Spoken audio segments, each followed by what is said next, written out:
হে everyone, আজকে তোমাদের সাথে শেয়ার করব সল্টলেকের সুভাষ সরোবর। হসপিটাল থেকে যখনই বাড়ি ফিরি তখনই সুভাষ সরোবরকেই বেছে নিই। গাড়ি ঘোড়ার যানজট একেবারে নেই, নিরিবিলি, রাস্তা পারাপারেরও কোনো টেনশন নেই। সুভাষ সরোবরে ঢুকেই প্রথমে ব্রহ্মা বিষ্ণু মহেশ্বরের দর্শন করে নিলাম। বিশ্বাস করো, এই জায়গাটাতে আসলে আমার মন অত্যন্ত শান্ত হয়ে যায়। এরপর মায়ের দর্শন করে মায়ের কাছ থেকে আশীর্বাদ নিয়ে এলাম, মা সকলকে ভালো রেখো, সুস্থ রেখো। মায়ের কাছে আশীর্বাদ নিয়ে চলে এলাম ঝিলের ধারে। সানসেট, ঝিল আর তার সাথে ঠান্ডা ফুরফুরে হাওয়া, এই অনুভূতি অব্যক্ত। ঝিল পাড় থেকে হাঁটতে হাঁটতে চলে এলাম ভোলেনাথের দর্শন করতে। জানো, প্রথম যেদিন এনাকে অন্ধকারে দেখেছিলাম খুব ভয় পেয়ে গিয়েছিলাম। দূর থেকে দেখে মনে হয়েছিল কেউ যেন ধ্যান করছে।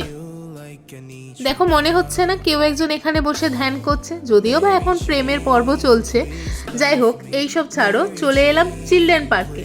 চিলড্রেন পার্কের ভেতরে বাচ্চারা প্রচুর খেলা করছিল, যেটা দেখে আমার মনে হচ্ছিল আমি আবার ছোটবেলাতে ফিরে যাই। আর জানো, প্রচুর মানুষ এখানে ইভিনিং ওয়াকও করছিল। এইসব দেখছিলাম আমি বসে বসে। তারপর নিজেকে স্থির রাখতে না পেরে একটু দোলনাতেও দুলে নিলাম। তোমরা কি পাখির আওয়াজ শুনতে পাচ্ছ?